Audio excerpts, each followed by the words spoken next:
I bought a small business, and it's costing way more than I thought it would. Kamala Harris wants to be known as the small business president. Many of her campaign pledges have been to small businesses. For example, she is proposing that small businesses get a $50,000 tax deduction, among other things. If you're a small business owner, are these pledges compelling enough for you to vote for Kamala Harris? Okay, let's get into her plan.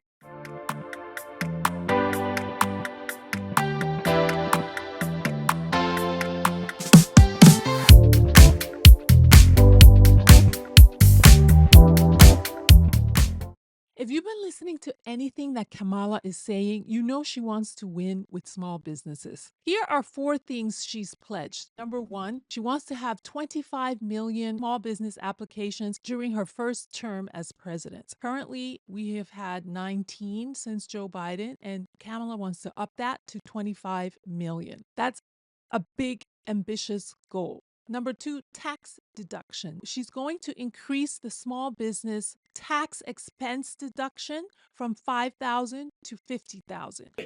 So right now, the tax deduction for startup companies for small businesses is $5,000. I'm growing it to $50,000 because nobody can start a small business on 5,000, right? So currently it says on average it costs about $40,000 to launch a small business. I know as a content creator, if you wanted to start as a content creator, getting your business license, trademarking your name, buying a good camera. Of course, you can start with just an iPhone, but if you really wanted to invest in yourself, you could with Kamala's plan, right? Because a good setup where you get lighting equipment, a nice camera, a great lens, a good mic, a nice audio board, a computer if you don't have a computer to do the editing. And then if you want to hire a video editor, that can cost you way over $5,000. So her wanting to give us $50,000 that we can put towards starting our business when the average business costs about $40,000 to start. This is incredible. This is a game changer. Three, she wants to make it easier for existing businesses to expand and to grow. And how's she going to do that? She has pledged that 1/3 of every federal contract will go to a small business. This represents an increase of $20 billion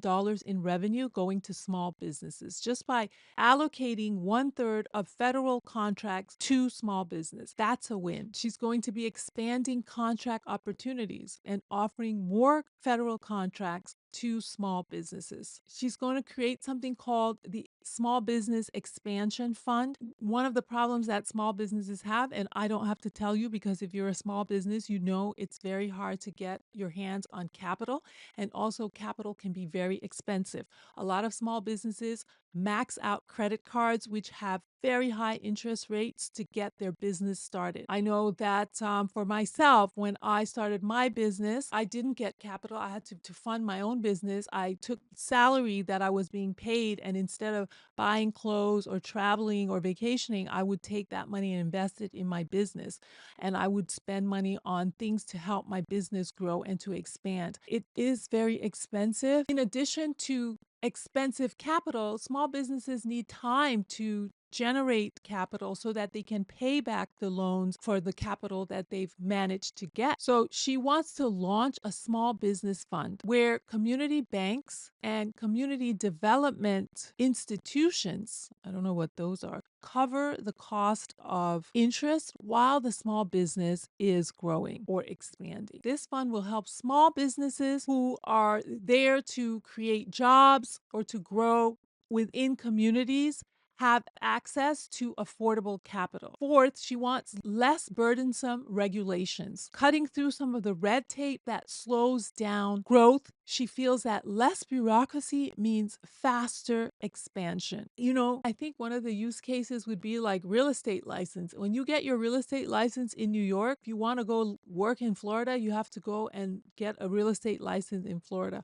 Wouldn't it be great if there was a universal or a statewide real estate license that you could get in any state that you lived, and you could then just spend one time in the classrooms, get your licenses, and be able to open and practice and sell real estate in any state? I think that's the kind of stuff that she's talking about when she talks about like bureaucracy and reducing red tape, right? If you are a hair braider in New York, can you go to Florida and open a hair salon in Florida without having to go through the whole process of getting a license for Florida? So, those are some of the things she wants to streamline and make more efficient. She's promising to make filing taxes cheaper and faster. So, if you have to file your taxes and account for all the many deductions, it can take you a whole week of your time filing your taxes. And if you are a small business owner, spending 1 week of your time when your business is in a growing phase is not the best use of your time. However, you may not be able to afford to spend $1,000 or more for an accountant to be able to help you file and make all the deductions that are necessary. So, Kamala's plan is going to help make this process more efficient and faster and quicker. And maybe she's going to even have these sort of standard deductions built in. So it's really just like a one click button and you can file your taxes. So those are the things that she's proposing. So that's it. What do you guys think of her economic plan for small businesses? Do you think you'll want to start a business because this will be an opportunity for you to create your own generational wealth with your own business? Is it something that you've been wanting to do but realize it was cost prohibitive? Have you started a business? It shut down within 5 years because you weren't able to afford it. I don't know if you guys watched Shameless. That was a show on Showtime. And Fiona, her family was growing up in abject poverty. Her dad suffered from substance abuse, and she was basically taking care of all her siblings. And she decided that she wanted to invest in a laundromat, and she spent all the money that she had to buy the business. However, the washers and dryers were in desperate need of repair. There was a leak. She didn't have the money to be able to repair the machine so that her business could continue to run and produce income. And as a result, her business shut down and I think she lost everything.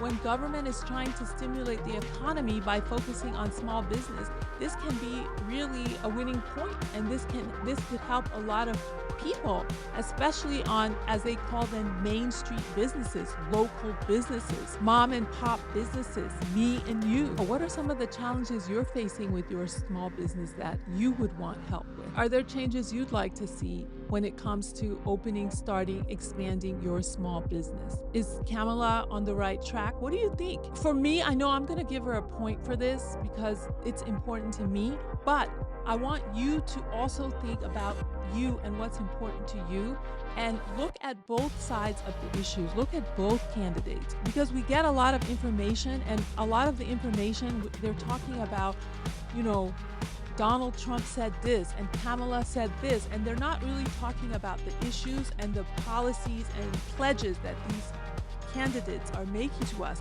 We are bogged down in, can you believe he said this? Can you believe he said that? And not looking at, well, what is he going to do for me? What are some of the promises he's making to me?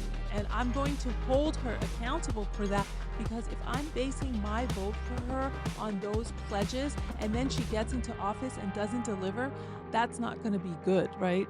So I encourage you to go do your research and look at the issues that these candidates are addressing and see which one is important to you. Don't be persuaded by my opinion. Make up your own mind. I'm just letting you know some of the things that I've learned and I want to share with you. If you find this information helpful, please go ahead and subscribe to this channel. But in the meantime, let's keep this conversation going and leave your comment below. Thank you. Have a great evening, y'all.